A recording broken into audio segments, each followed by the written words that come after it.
कबीरदास जी जब सिकंदर लोधी को परास्त करके काशी लौटे तो पूरे काशी में कबीरदास जी की जय जयकार हो गई। कबीरदास जी के सत्संग में हजारों लोगों की भीड़ उमड़ने लगी। लोगों की कर्म कांड में आस्था कम हो गई और अधिकतर लोग कबीरदास जी की भांति राम नाम का जाप करने लगे। कबीरदास जी की प्रतिष्ठा बढ़ने से काशी के ब्राह्मणों को लगने लगा कि कबीरदास जी के कारण अब उन्हें कोई नहीं पूछता। लोगों की कर्म कांडों में रुचि भी कम हो गई, इसलिए अब ब्राह्मणों की आय भी कम होने लगी थी। कुछ पाखंडी ब्राह्मणों ने सोचा कि कैसे भी करके यदि कबीरदास जी को संतों का श्राप दिला दिया जाए तो लोगों पर उनका प्रभाव ही समाप्त हो जाएगा और ब्राह्मणों को पुनः पहले जैसी आय होना प्रारंभ हो जाएगी। ब्राह्मणों ने सोचा सभी संतों को कबीरदास जी के नाम से भंडारे का न्योता दे देते हैं। जब कबीरदास जी भंडारे की व्यवस्था नहीं कर पाएंगे तो सभी संत प्रसाद ना मिलने के कारण उन्हें श्राप देकर जाएंगे, जिससे कबीरदास जी की कीर्ति नष्ट हो जाएगी।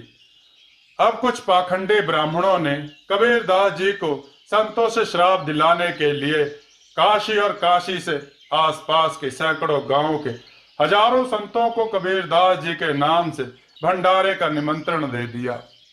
उन्होंने कहा कि कबीरदास जी दिल्ली के सुल्तान को परास्त करके आए हैं, इसलिए उन्होंने एक अति विशाल भंडारे की व्यवस्था की है। इसलिए सभी संत जन पधारे और भंडारे का प्रसाद ग्रहण करें। कबीरदास जी का पूरे भारत में बहुत अच्छा प्रभाव था। उनके नाम और उनकी महिमा से सभी लोग भली भांति परिचित थे। जब कबीरदास जी जैसे विलक्षण संत ने भंडारे का आयोजन किया है तो भंडारे में पधारने के लिए सभी संतों ने सहर्ष स्वीकृति दे दी। ब्राह्मणों ने कबीरदास जी के नाम से संतों को भंडारे का न्योता तो दे दिया, परंतु कबीरदास जी को इस विषय में कुछ नहीं बताया।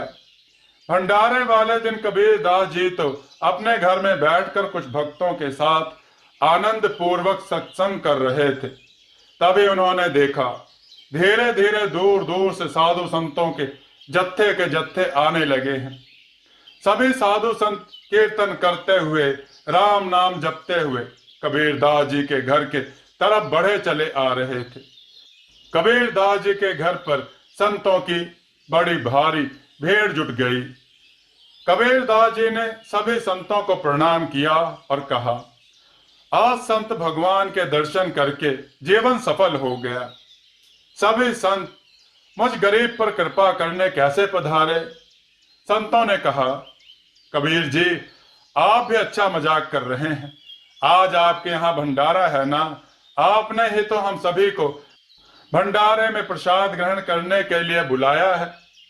वैसे तो हम अपना कीर्तन छोड़कर कहीं नहीं जाते, परंतु जब आप जैसे संत का न्योता आया तो हम स्वयं को रोक नहीं सके और हम चले आए प्रसाद ग्रहण करने। कबीरदास जी ने मन में सोचा, कैसा प्रसाद, कैसा भंडारा। फिर कबीरदास जी ने संतों को बैठने के लिए कहा। कबीरदास जी ने घर से बाहर निकलकर अन्य संतों से भी पूछा। उन्होंने भी भंडारे का निमंत्रण प्राप्त होने की बात कही। अब कबीरदास जी को विश्वास हो गया कि जरूर किसी ने शरारत की है और उनके नाम से संतों को भंडारे का निमंत्रण दिया है। कुछ संतों ने कबीरदास जी से पूछा कि यदि रसोई तैयार है तो भगवान को भोग लगाकर पंगत आरंभ कीजिए। कबीरदास जी बोले, बस पूरी तैयारी है, भोग लगने की देर है, फिर पंगत शुरू करते हैं, तब तक आप बैठिए। संत बोले, ठीक है, तब तक हम कीर्तन कर लेते हैं। साधु संत कबीरदास जी के घर में बैठकर कीर्तन करने लगे। अब कबीरदास जी ने सोचा कि अब क्या किया जाए। कबीरदास जी को तो एक ही तरीका मालूम था। वे तो किसी भी आपदा में सब कुछ राम पर छोड़कर जंगल में भजन करने चले जाते थे।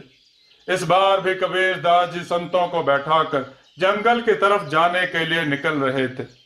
तभी कुछ संतों ने उन्हें रोक लिया और पूछा, कबीरदास जी आप कहाँ जा रहे हैं।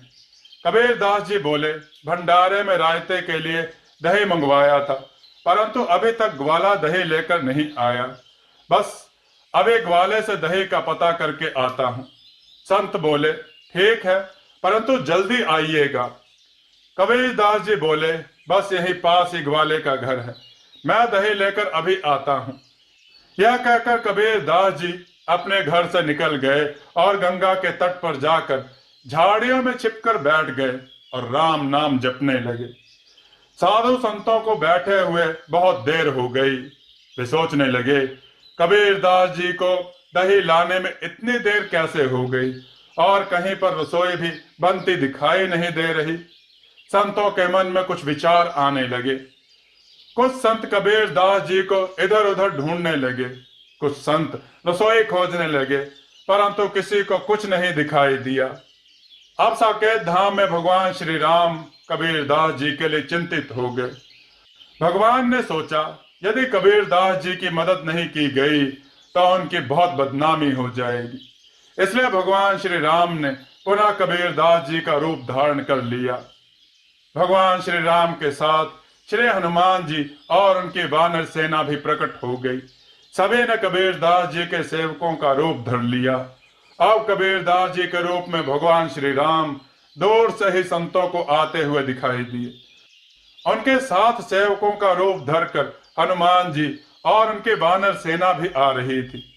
सभी ने दही के बड़े बड़े पात्र उठा रखे थे। कबीरदास जी को आता देखकर संत जन बोले, अरे आपने बड़ी देर कर दी दही लाने में, हम तो बिना रायते के ही प्रसाद पा लेते। कबीरदास जी बोले, नहीं, अब दही का प्रबंध हो गया है, अब कोई देर नहीं है। कबीरदास जी रूपी भगवान श्री राम ने अपनी माया से तुरंत एक विशाल और सुंदर रसोई प्रकट कर दी। सभी संतों को आदर पूर्वक पंगत में बिठाया गया।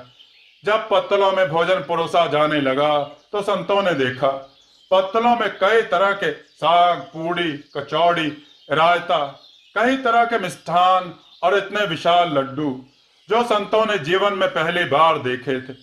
ऐसे भव्य भंडारे की रसोई और इतने सारे पकवान देखकर सभी संत आश्चर्यचकित रह गए। ऐसा भव्य भंडारा उन्होंने अपने जीवन में पहले कभी नहीं देखा था।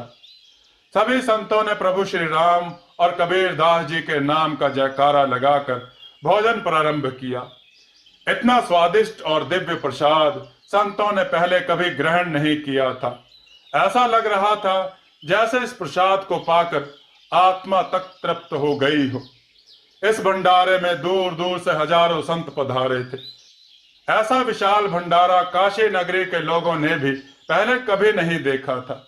भोजन ग्रहण करने वालों की पंगत इतनी लंबी हो गई थी कि काशी की सड़कों से होते हुए गंगा तट तक पहुंच गई थी।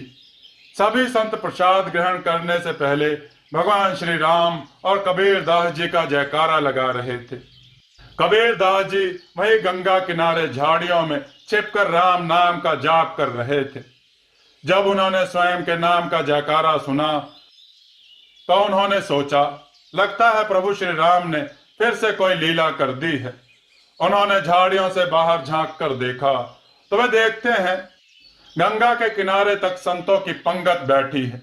सभी बड़े प्रेम से प्रसाद पा रहे हैं और साथ में प्रभु श्री राम तथा कबीरदास जी के नाम का जयकारा लगा रहे हैं। कबीरदास जी स्वयं को अब ना छिपाते हुए झाड़ियों से बाहर निकले तथा अपना चेहरा छिपाते हुए अपने घर की तरफ बढ़े। मार्ग में उन्होंने देखा कि हजारों संत लंबे लंबे कतारों में बैठकर भंडारे का प्रसाद ग्रहण कर रहे हैं और चारों तरफ कबीरदास जी की जय जयकार हो रही है।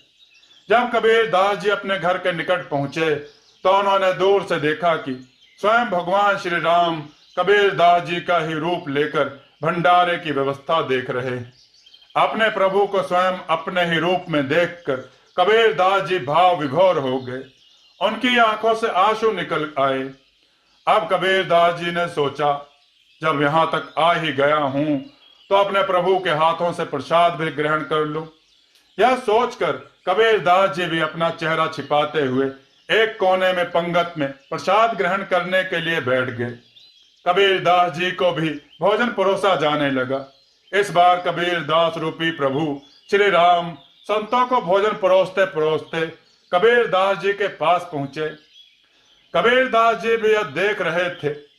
कबीर दास जी ने अपने चेहरे को और ज्यादा छिपा लिया कि कहीं प्रभु श्री राम उन्हें पहचान न ले, संकोच होगा। लेकिन प्रभु श्री राम तो अंतर्यामी हैं, वे तो सब कुछ जानते हैं। भगवान श्री राम ने कबीर दास जी के पास आकर धीरे से उनके कान में बोले, कबीर जी, जब साधु संत आए तब तो आप मैदान छोड़कर भाग गए, लेकिन अब प्रसाद बंटने लगा तो आप सबसे पहले आकर बैठ गए।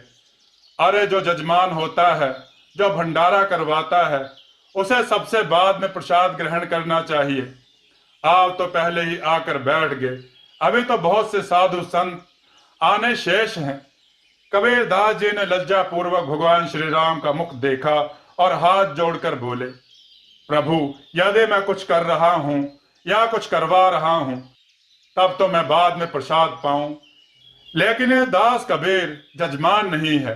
जजमान तो कबीर के प्रभु श्री राम रघुवीर हैं, इसलिए आप बाद में प्रसाद लीजिएगा, मैं तो अभी यहीं बैठकर प्रसाद ग्रहण करूंगा।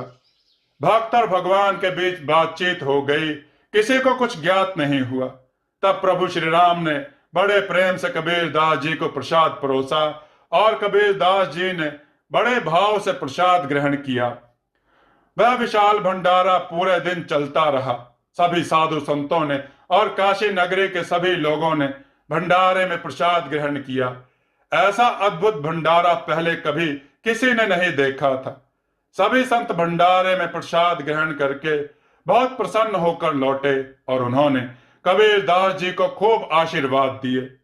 इस प्रकार प्रभु श्री राम ने एक बार फिर अपने भक्त की लाज रख ली, जिससे चारों दिशाओं में एक बार फिर से कबीर दास जी की जय जयकार हो गई। बोलिए श्री रामचंद्र जी की जय। दोस्तों, आपको यह कथा कैसी लगी कमेंट में बताइएगा। वीडियो को लाइक कीजिएगा, चैनल को सब्सक्राइब कीजिएगा और वीडियो को शेयर कीजिएगा और कमेंट में जय श्री राम लिखना ना भूलिएगा। जय श्री राम मित्रों।